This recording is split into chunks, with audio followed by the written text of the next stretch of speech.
అందరికీ నమస్తే.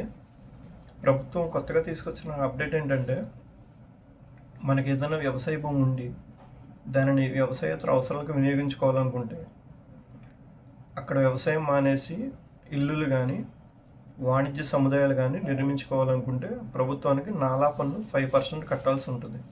అంటే అక్కడ ఉన్న విలువ ప్రకారం మున్సిపాలిటీలో కానివ్వండి, పల్లెటూరులో కానివ్వండి, అక్కడ ఉన్న రేట్ల ప్రకారం 5% నాలా పన్ను ప్రభుత్వానికి చెల్లించాలి. నాలా పన్ను చెల్లించిన తర్వాత కూడా ప్రభుత్వం నుంచి అనుమతులు రావడానికి చాలా ఎక్కువ సమయం అనేది పడుతుంది.